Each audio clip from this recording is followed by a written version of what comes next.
ఓ హనుమంత నిన్ను గనినంత నాలో కలిగే ప్రశాంతత కొంత, వానరోత్తమ నిన్ను వినినంత నే పొందితిని ఊరట కొంత.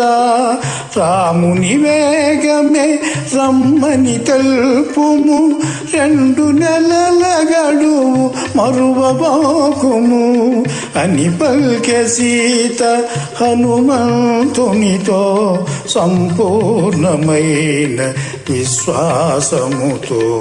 శ్రీ హనుమాను గురుదేవులు నాయద పలికిన సీతారామ కథ, నే పలికెద సీతారామ కథ.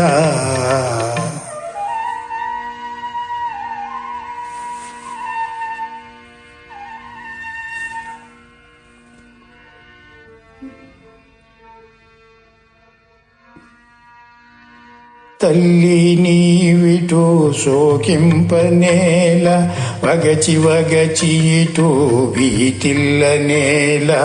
ఇప్పుడే నీకి చెర విడిపింతును, కూర్చుండుము నా మూపు మీదను.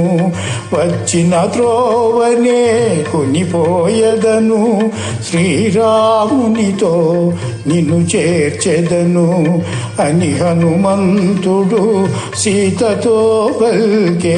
అంజలి ఘటించి చందన నిలచే.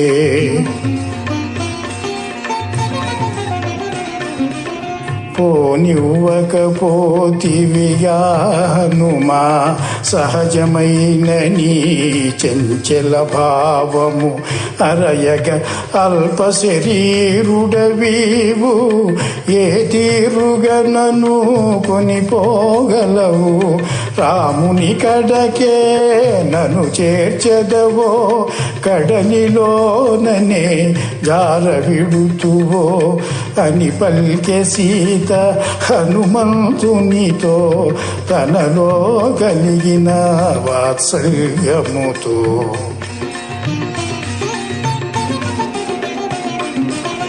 సీత పల్కిన మాటల తీరును హనుమంతుడు విని చిన్నబోయెను.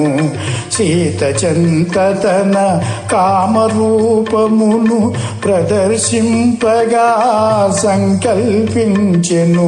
కొండంతగా తన కాయము పెంచెను, కాంతివంతుడై చెంత నిలచెను. జయ హనుమంతుని కామరూపమును ఆశ్చర్యముతో జానకి చూచెను.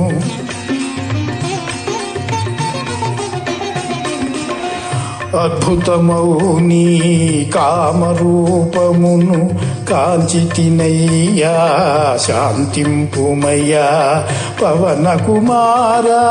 నీవుగాక మరి ఎవరి వారిది దాటెదరయ్యా, క్రూర రాక్షసుల కంటబడకయే లంక వెదకి నన్ను కనగలరయ్యా అని పల్కె సీత హనుమంతునితో సంపూర్ణమైన విశ్వాసముతో.